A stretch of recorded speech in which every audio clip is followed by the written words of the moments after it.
Hello, and welcome to the Vagrant King podcast. I'm Ataticus, and with me always is Blessed Boston. Hello. How's it going, guys? This is our very first podcast, and we're very excited. We have a lot of cool topics to talk about, like Ant-Man just came out this week and so on and so forth. But And Pixels. And Pixels. Actually, Ant-Man came out last week, but we actually saw it this week.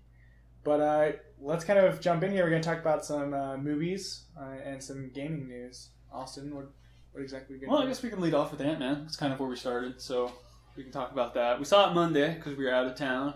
The happiest place on earth. Yeah, we had our awesome trip to Disneyland, so I hope all of you guys are jealous. Yeah. It was a blast, except for on the way back, the bridge broke down because supposedly California is having a drought, but the bridge got collapsed because of a flash flood. But anyway, so we saw Ant-Man late, but it was worth it. That movie's incredible. George R.R. Martin, he was actually a huge fan of Marvel movies. He's the director? No, he's not the director. Oh. George R.R. I don't know the scenes. Like, who's this? The author of Game of Thrones. He's the director. Okay. Oh, man. Well, actually, Ant-Man had a huge controversy with the directors in the beginning. Edgar Wright was supposed to direct it. Do you know who that is? Sure. Maybe? Okay. I'm not a director guy, so... Oh, Edgar Wright did what is it? The Shaun of the Dead. Oh, okay. Scott Pilgrim. But Marvel, I don't know, there's some conflicts of interest, and so he got kicked out. But it seems like his vision and the new director, their vision it still worked. It blended fine, I thought. I thought it worked out really good. Mm-hmm. The only problem I have with Ant-Man is the villain is kind of shallow. What do you mean by shallow? Like, it seems like just when you think about a villain, does Yellow Jacket jump to the top of the list? No. I mean, what comes to my mind on a good villain would be like Fisk from Daredevil. Everyone loves him. Mm-hmm. Yeah, but we're not familiar with at least I'm not familiar with the Ant-Man storyline. But because I really liked the villain in this movie because he was pretty much, you could just see how evil he was. He was like willing to just zap people, as you saw in the movie. Spoilers, sorry guys, but he just zapped guys. He like killed people even though he knew that it wasn't perfected to like shrink people and so on. So I think he was a pretty good villain. I mean, maybe his acting was a little bothersome, but I thought that was fine. I just think, I don't know, I just think they can come up with some more complicated villains. They're doing pretty good with Loki. Loki's good. Everyone loves him. But that's just because he has parent issues, father figurehead issues. But even then, that's the same thing that Yellow Jacket has. He's got father figure issues because he tries to become the son that Hank Pym never had. And I don't know. But other than that, I thought the scenes where his Mexican friend, I can't remember his name. Yeah, neither can I thought those scenes where he's mouthing his stories were just classic. Incredible. Yeah. They're hilarious. And with what's his name's cameo, T.I. No, yeah, no, that wasn't a cameo. Stanley's cameo. Stanley's cameo as a bartender. That was just funny. It was an overall, I thought it was a fantastic movie. It totally deserves its great score on Rotten Tomatoes, and it was really good. It deserves more money, in my opinion. I think a lot of people were afraid because those trailers did not give this movie any justice. Because as soon as I saw the movie in person, it was like, okay, like, those trailers sucked for this movie. They could have done some better stuff. But I was really impressed. I was super worried coming into Ant-Man because Paul Rudd, like, he's a funny guy. I really like him. He's like my man crush, I guess you could say, one of them. You have like a dozen. I know.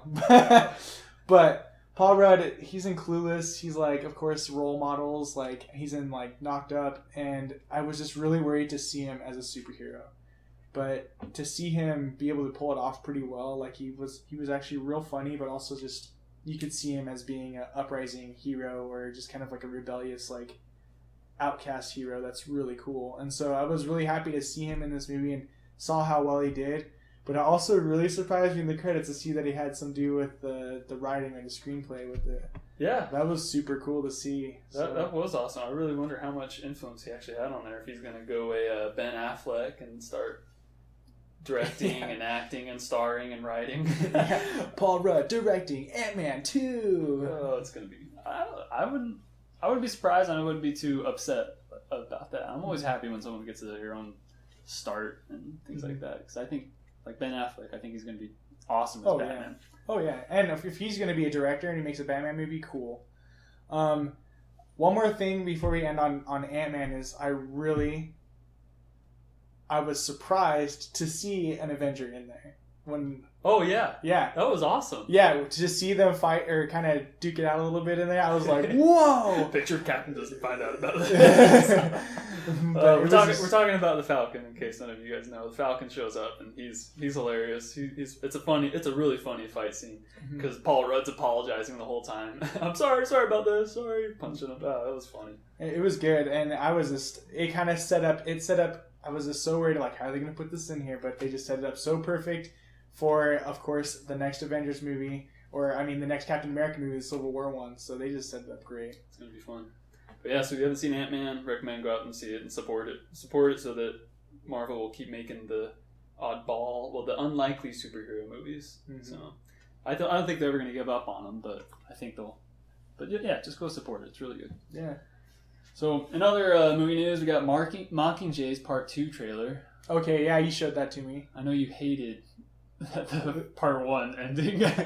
I was not a big fan. Like, I love the books. Like, I have read the books, but I am not a fan of the last movie. That movie was terrible. It was not very good. It was boring. Like, I almost fell asleep in it. But I guess all the action scenes are going to be in this one. But it just, for some reason, just put a bad taste in my mouth, and I'm just not excited for this next movie. Well, you thought the same thing about the second Hobbit as well. And I thought they kind of ended on the same note, where you're just like, what? Something happened, please, something more. But I don't even know. It seems to be a lot of book movies seem to want to spread out their last book as much as possible, and it's just kind of annoying. But like, yeah, it's really annoying.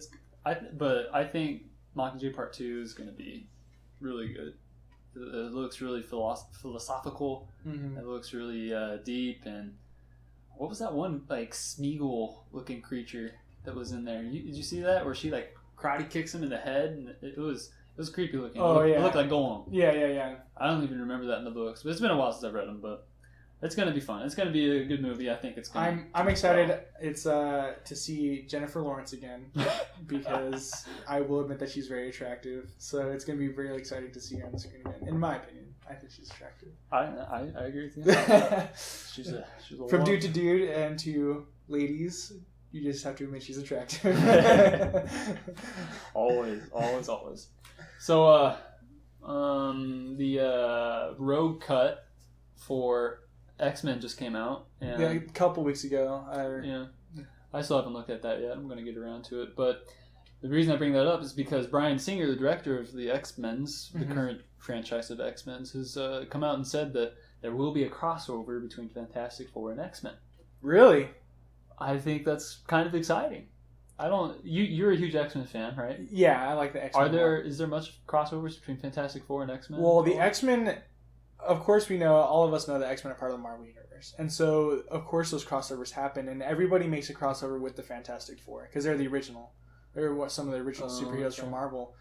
But it's interesting to be able to see Century Fox now mixing their movies together to compete with just Marvel's. Well, everyone's got to go franchise now. And so it's scary because, like, I want to see the Fantastic Four with its proper owner, but I'm also excited because I do love the Century Fox X-Men franchise and what they're doing with it, especially from this last Days of Future Past.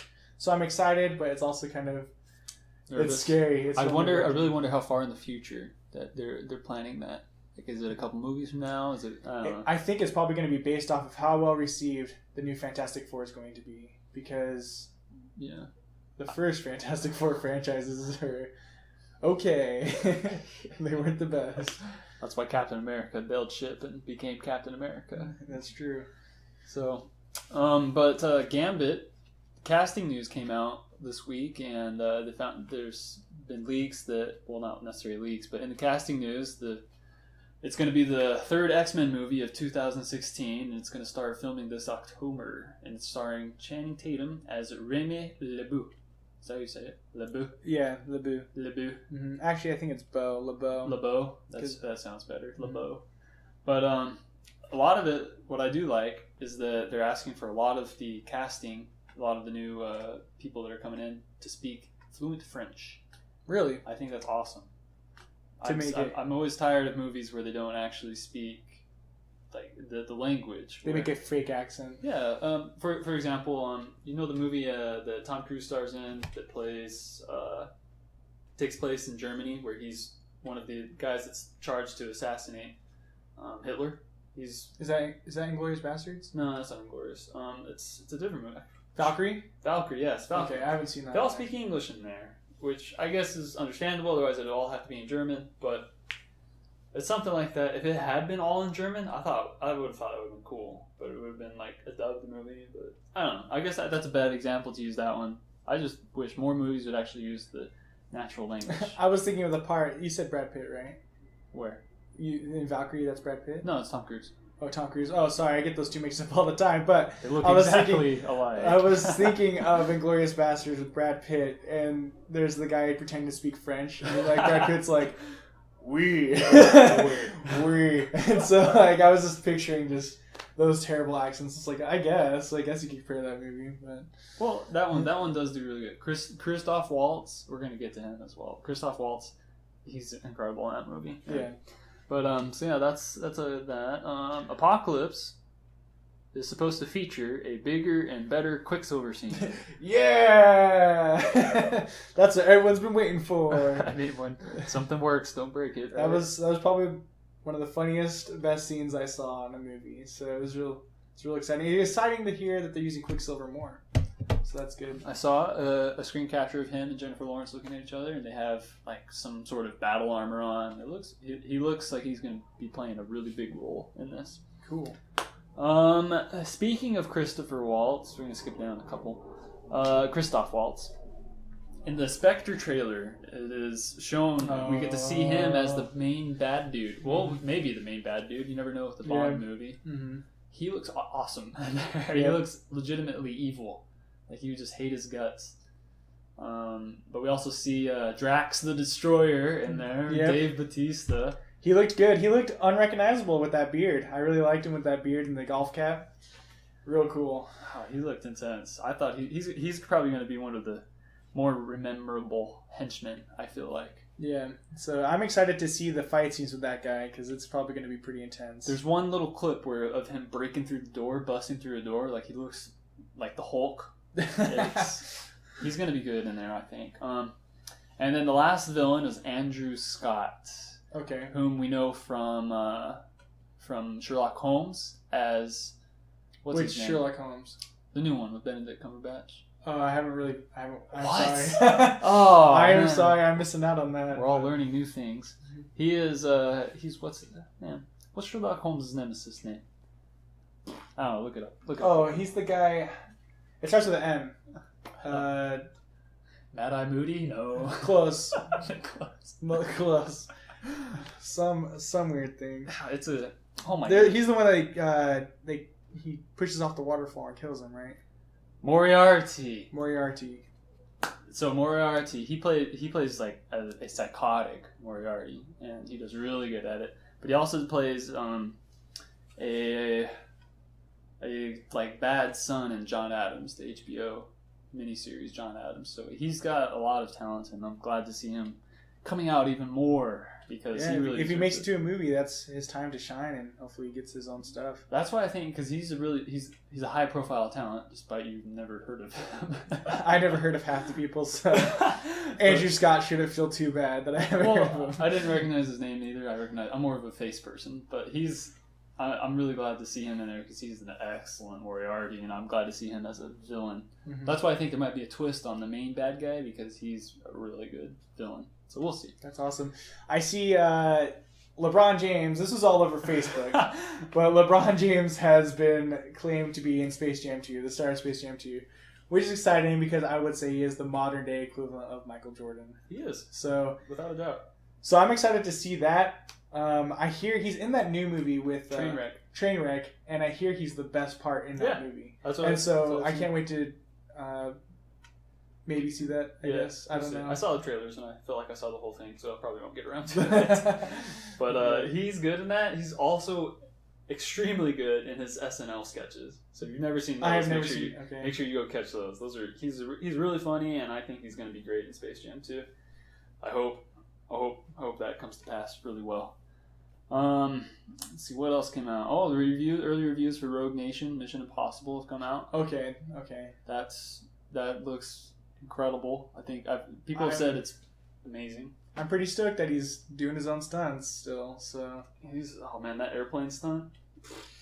That's ridiculous. For true. I would never be able to do that. For true. What else we got on the menu? I think really the only thing that sticks out to me is nothing really. Like you have your King Kong. Like, tell me a little about King Kong. This is way in the future. This is a movie called Kong Skull Island. It's an origin story. It's supposed to come out on March 10th, 2017.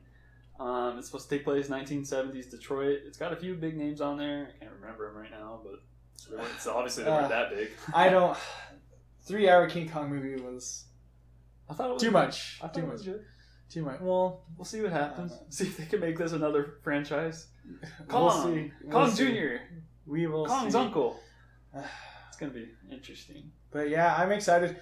The movies, movies usually seem to take a break every few years of good blockbuster stuff. But it seems like now with these superhero films and all these movies coming out, we're just getting constant awesome movies coming out. And so I'm real stoked for the movie scene to be able to watch these. Probably the riskiest movie that's actually has a lot of money being poured into it that's going to be coming out is the Warcraft movie. I haven't even heard about that. This look up the posters on your phone. You can do Comic-Con Warcraft posters, but it's got the guy that plays Jon Snow he's one of the lead actors, the leader of the human race. Okay. And another big name for the orcs race. But what's neat about Warcraft is that it's combining sci-fi and fantasy. And honestly, we haven't had a big fantasy movie come out for a while besides The Hobbits. Oh, it looks okay. It has pictures of swords and stuff. It's gonna be interesting because I think if a video game movie can pull it off, it might be this one. Because there's so much lore and story behind it, it can actually. And the reason I say sci-fi because there's a lot of Warcraft fans out there that are probably like, "What? It's not sci-fi." Well, it kind of is. The orcs come from a different planet, and they mosey on over into the humans' planet through some portal thing, and I'm not too familiar for the raids and stuff, for the whatever. Yeah, it's going to be good. I hope it's going to be good because that'll mean we get more video game movies and that are actually have some. I know, unlike this alleged Pixels. It sounds great. I'm scared to see it. Well, I'm gonna end up seeing it, just so I could mainly to see Peter Dinklage. You gotta support him. Good old Dinklebot. Yep, Dinklebot from Destiny, and also Game of Thrones.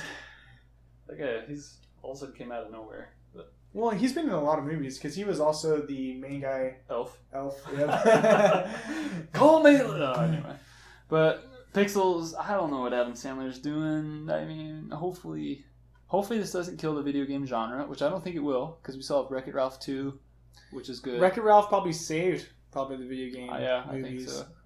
Supposedly Disney's going to be making sure that the Nintendo characters and Sega characters they included in there are going to have a bigger role.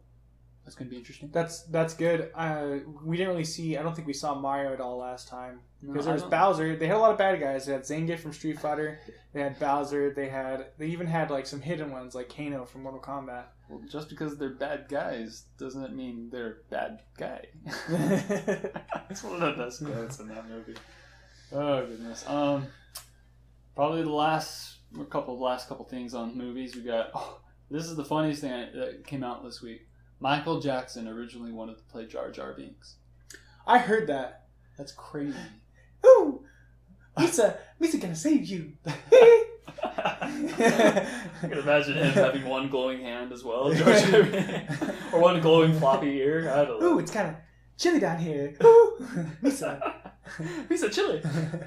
But the way that the actor found out is that George Lucas took him backstage, and Michael Jackson had been talking to George Lucas saying, "Hey, I'd like to play Jar Jar Binks," and the actor that had won it, I can't remember his name, whatever. The actor that had won it, George Lucas introduced that actor to Michael Jackson as this is Jar Jar Binks, and Michael Jackson's like, okay.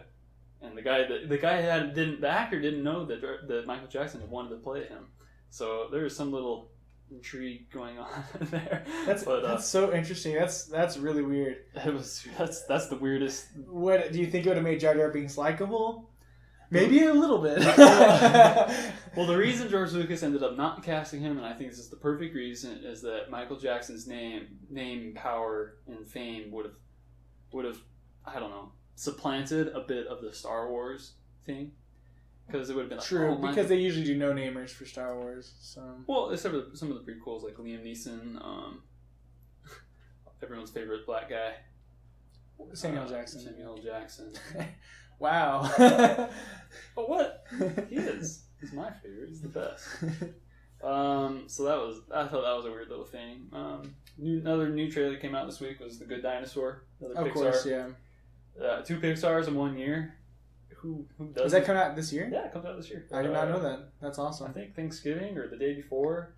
Thanksgiving it comes out. Disney is truly on top of the world. They're winning. I would love to work for them, so if any Disney employees are listening yes, to we this, will. Please sponsor this podcast. We will make great commercials for you. Yep. But yeah, I think that just about does it for movie news. There was nothing else too interesting. A lot did come out this week for it, which is surprising. So there's a lot of good stuff. So I guess we can move down to Destiny. Yeah, for those of you who don't know, Destiny is, of course, Bungie's newest game. Bungie is a game company that made Halo, and so this is their flagship now. Yep, this has been out for a year. It's a game that we've been playing since the beginning, so we're pretty into it. But hopefully, we can give you some awesome news on it and stuff. But they had a weekly update this week, which is pretty exciting actually for the Taken King. They introduced some new weapon packs. Well, actually, that wasn't in the weapon update. Someone leaked it, and then they hurried and got across and said, well, actually, this is how it works. And so everyone that pre-orders Taken King will get these weapon packs. And they released info in the weekly update about what these new weapon types are. And it seems to me like they're kind of going Borderlands-ish with kind of the weapon makers. Mm-hmm. So they have different weapon makers. One's called Hake, something like that. Mm-hmm. I'm terrible with languages. One's called Omelan, and that's the maker of the gun Hard Light, if you know what that is. And then Suros, which is the of course the Suros regime. And so, if you pre-order Taken King, then you'll get the Hake Suros weapon pack, and they look really neat. What is it called? The title, the thing that you put behind your name. Emblem. The emblem. The emblem looks really cool with a dragon. Who doesn't want a dragon? But it's probably going to be used a lot, and then all the hipsters have to, of course, change their. That's why you just hold on to it forever. That's what everyone thought when the Queen's thing came out at the very beginning of Destiny, and I still have my Queen's chest that you can't get anymore. So nice. Just hold on to it for a while, and then it becomes cool. Just like famous artists, their art sucks until they die. But the coolest thing, in my opinion, about the Bungie Weekly Update, this is a little teeny tidbit totally tucked away and hidden in their classes, will have their own guns. Mm-hmm. That is freaking awesome. I think that can change the game entirely. It basically can give you weapon perks, or not weapon perks, but like special perks tailored to your weapon class. So kind of similar to like the Helm of Saint 14, how it blinds people in your bubble. Yeah. All of a sudden, maybe it'll add damage over time in your bubble. Ooh, that's exciting. That is really exciting. You were also, that being said, it's also like if you have a full arsenal or full pack, right? It also gives you an extra perk as well. No, I was hoping for that. That's something I mentioned, like set bonuses. So if you wore all of Future War Cult or all of Omelan armor or whatever, then you could get a set bonus, similar to how Diablo treats them. Oh, okay. That's what we were hoping for, because then that would kind of wean you away from having one special like piece of armor that rules them all. Yeah, of course. Like basically, if you're in PvE, then player versus environment, then or everything, then basically, if you're playing that as a Defender Titan, then Helm of Saint 14 is of one course you're the go-to. always- And so now since they're introducing this will make more sense to be able to. Hopefully they've realized that. That'd be pretty sweet. But the main problem I have with all these new weapons and everything, it's all awesome. But where am I going to put them? I know. We are out of vault space, and that means like there's a place where you can store all these weapons and things you collect, and it's pretty much full already. It's been out for a year, and they need to make us some more space. Because Bungie, you heard this from everybody, but now you're hearing it from us, and we're important. So please increase the vault space. Always and forever. Iron Banner's next week or this week, depending on when you hear this. Let's see. It's pretty much it in Destiny. I mean, is there anything else you want to talk about with Destiny? No, not really. I'm just real excited for the Taken King. I'm sure everyone's already read that weapon update like crazy. So we don't want to get too much into that because it's already been talked about so much from the community. I think something worthy of note is, of course, the main Redditor that's in charge of the community over in the subreddit, the Destiny the game subreddit. Yep, he's now in charge of. He's co-community manager with Deej. Yeah, so now he's the community manager, one of them, and so congrats to you, Cosmo. We're super excited to have you work with us, and you're starting out with a big bang with that weapon update. There's so many comments. It's just like Bungie hazing at its finest. I was looking at the subreddit. I was like, man, that poor guy. It's gonna be funny. Real exciting. That's it really for Destiny. Is there any other games that you really want to talk about?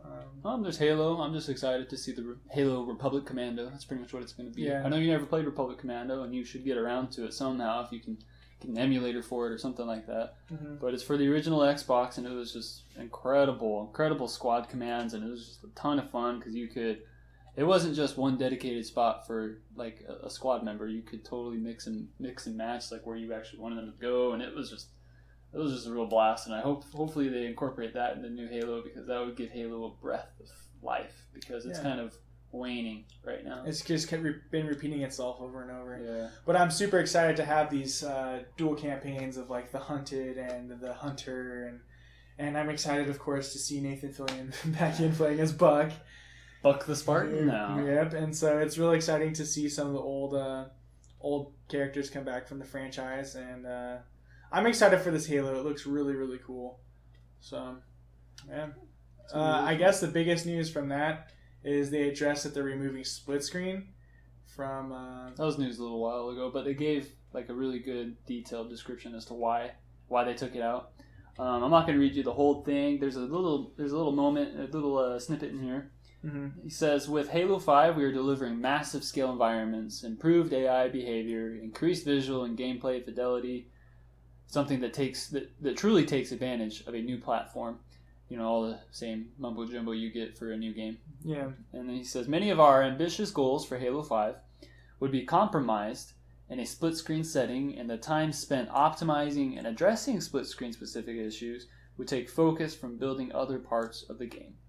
Game development is a balancing act of resources, time, and technology, and in this case, we made the tough decision to sacrifice something that's been near and dear to us all. So, they understand where the community's coming from. Their reason behind it is that it was causing a lot of technical issues, and that they didn't really want to dedicate that much time to fixing that one issue. Seems like it would cause a lot of obstacles and roadblocks, and I think the last thing they need for the Halo franchise after the Master Chief Collection flop, of course, is another flop and more obstacles. Yeah. So, it's understandable if it makes your game great, and also just the split screen hasn't been opted in a lot of great games, so it's really not that big of a deal, I would say, nowadays. But I think probably the only main split screen shooter now out is probably Borderlands. Yeah, Borderlands. And Call of Duty, but Call of Duty doesn't allow online play. The only problem I can see with this is this kind of ruins the loving Halo parties where everyone just comes and has like linked up Xboxes and whatever. It's going to be tough, but I think the main reason for that was so good was because it spread Halo like a wildfire.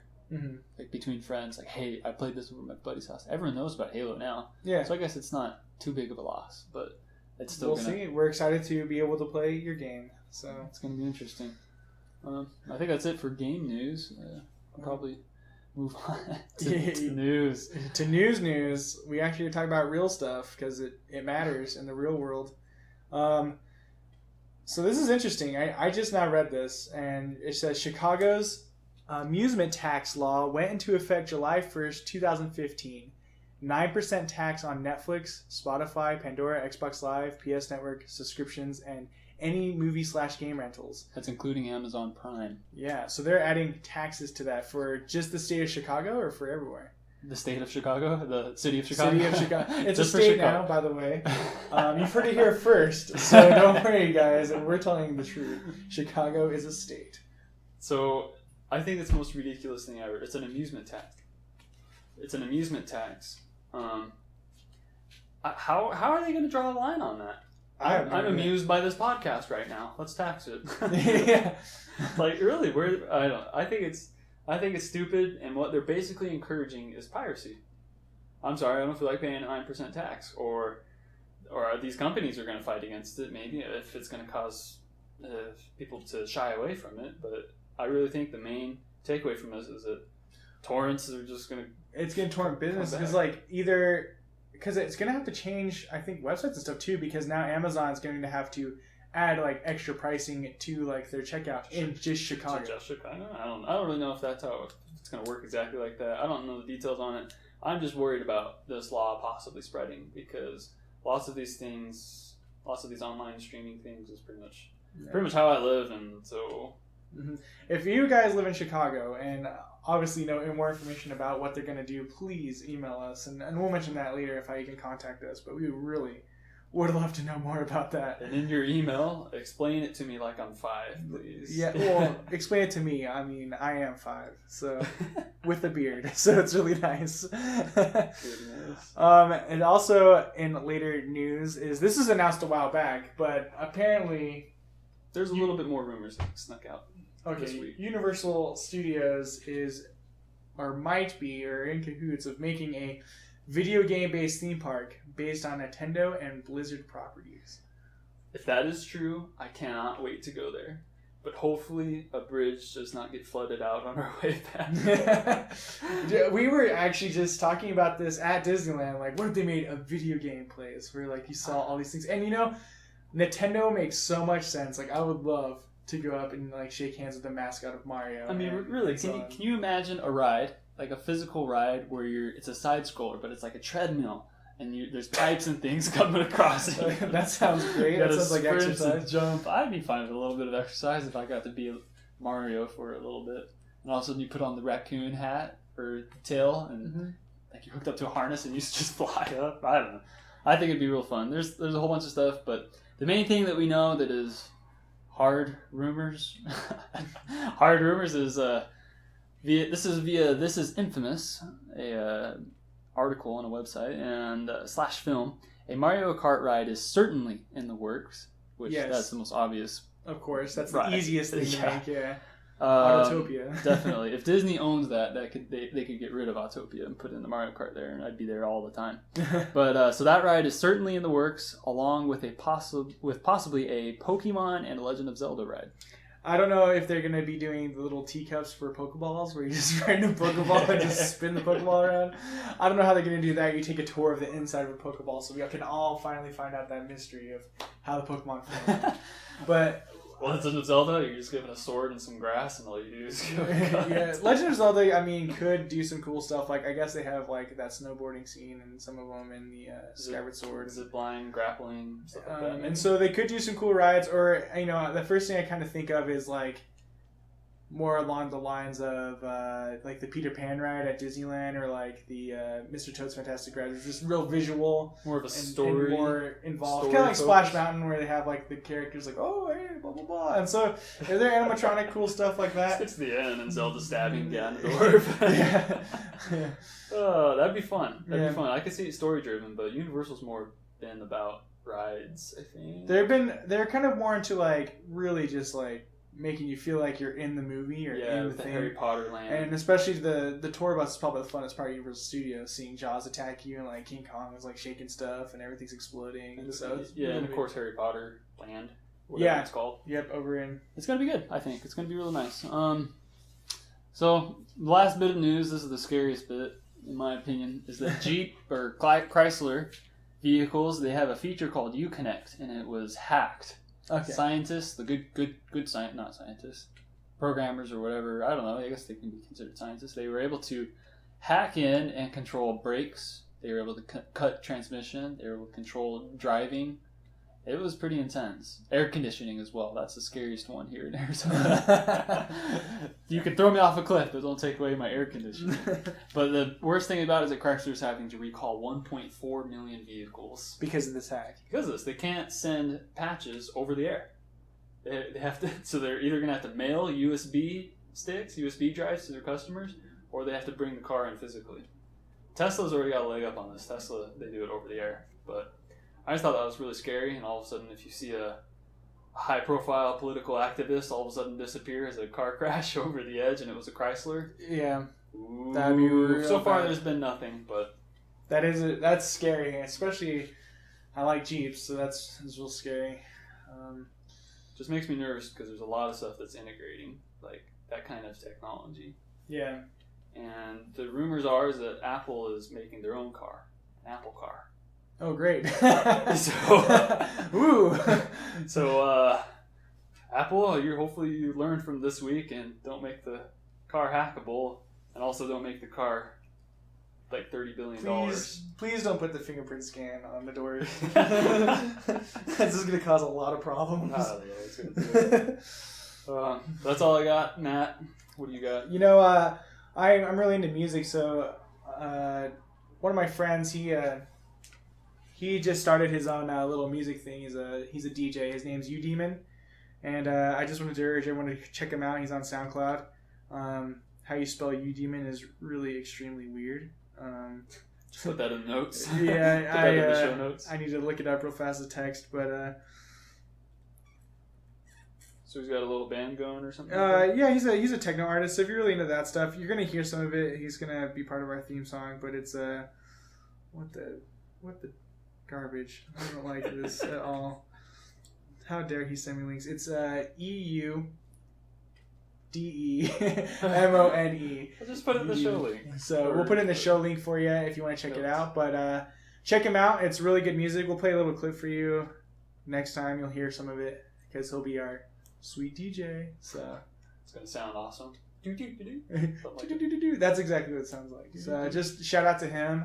Check him out if you're really into it. Other than that, like everything's cool. It's great. Yeah, good stuff. Mm-hmm. What a finish! what a finish into the lines. Well, yeah. That's it. We're gonna leave our email in the show notes as well. I don't like spelling everything out. Yeah, but this is the... I'll do sign language, though. Yeah. We're going to be experimenting with Twitch this weekend or this week, so we'll probably be on there this weekend, Friday, Saturday, in the evening time. But I'm Mattaticus, M-A-T-T. You'll see it in the link. So just check us out there, and... follow us on Twitch. Follow us on whatever. I'll be playing the fun games. Matt will be playing... I'll be playing Dragon Ball Z probably. No, we'll probably be playing a little bit of Destiny and then whatever else we want to do. But yeah, just look us up on there. If you have any questions, just email us and help us improve our show. We're really excited to start this podcast and just share the things that we like. Yeah, tell us what you guys want to hear. You guys have a good night or day or morning. Yeah. Mm-hmm. Or a good dump on the toilet. Oh, wow. That's where I listen to my podcast. So, but be safe out there, and we'll see you next week.